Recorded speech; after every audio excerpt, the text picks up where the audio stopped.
নিরাপত্তা বাড়ানো হয়েছে ঢাকা আন্তর্জাতিক বাণিজ্য মেলায়। মূল ফটক দিয়ে প্রবেশ করা ক্রেতা দর্শনার্থীদের তল্লাশি করে ঢোকানো হচ্ছে মেলা প্রাঙ্গণে।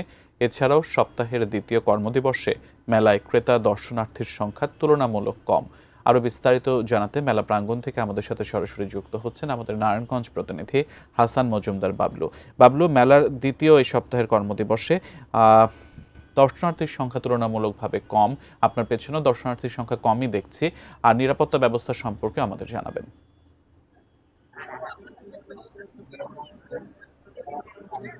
সিয়াম, এই মুহূর্তে আমি আন্তর্জাতিক বাণিজ্য গত দুদিন আগেও যে চিত্রটি দেখিনি, যে মেলায় প্রবেশের সময় একেবারে ব্যাগ বিভিন্ন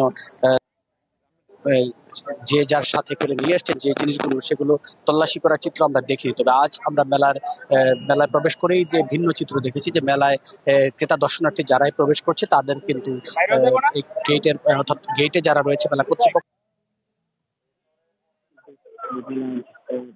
যারা পরিস্থিতি তাদের তল্লাশি আপনার মাধ্যমে আমি দেখাতে দেখাচ্ছি যে নিয়ে এসছে এবং শুরু করে পুলিশ নিয়ে এসেছে, তারা কিন্তু এই কাজগুলো করতে পারে তল্লাশি করে। মেলার যে প্রশাসনিক কর্মকর্তা রয়েছে তারা সকলে মিলে কিন্তু মেলায়